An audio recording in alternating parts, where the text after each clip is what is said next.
घर श्रेष्ठ कौन सा?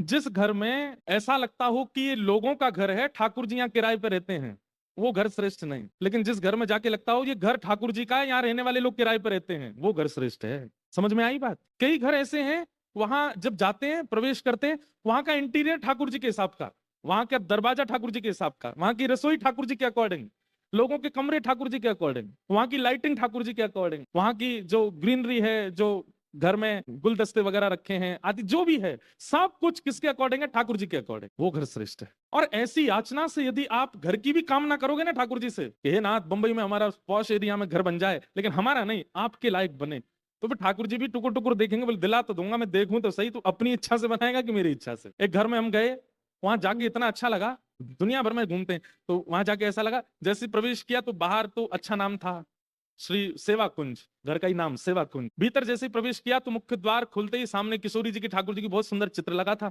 सबसे बड़ी बात, अब सब तो नहीं बता सकता मैं, लेकिन जो कक्ष थे ना, हर कक्ष का एक नाम।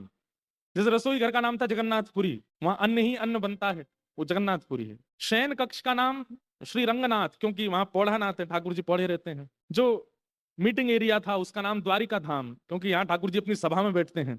किसी क्षेत्र का नाम श्री अयोध्या धाम, और सबसे बड़ी बात, स्विमिंग पूल का नाम श्री यमुना जी। और वहां सब लोग ऐसे नहीं बोलते कि उस कमरे से ले आओ, वो क्या बोलते, ए सुन, जगन्नाथपुरी में मेरा फोन रखा, लेके आ। अब वो बालक द्वारिका से जगन्नाथपुरी जा रहा है, वहां से फोन लेके आ रहा है। मैं इतना प्रसन्न हो गया देख के, मैंने कि भाई तुम्हारे तो सारे धाम यही हैं, और आपस की वार्ता में ही भगवत धामों का स्मरण हो जाता होगा। जब जगन्नाथपुरी का नाम लेते होंगे, कोई बाहर का व्यक्ति बैठा होगा और उसके सामने वो बोलते होंगे, ए जगन्नाथपुरी मेरा फोन रखा, लेके आ।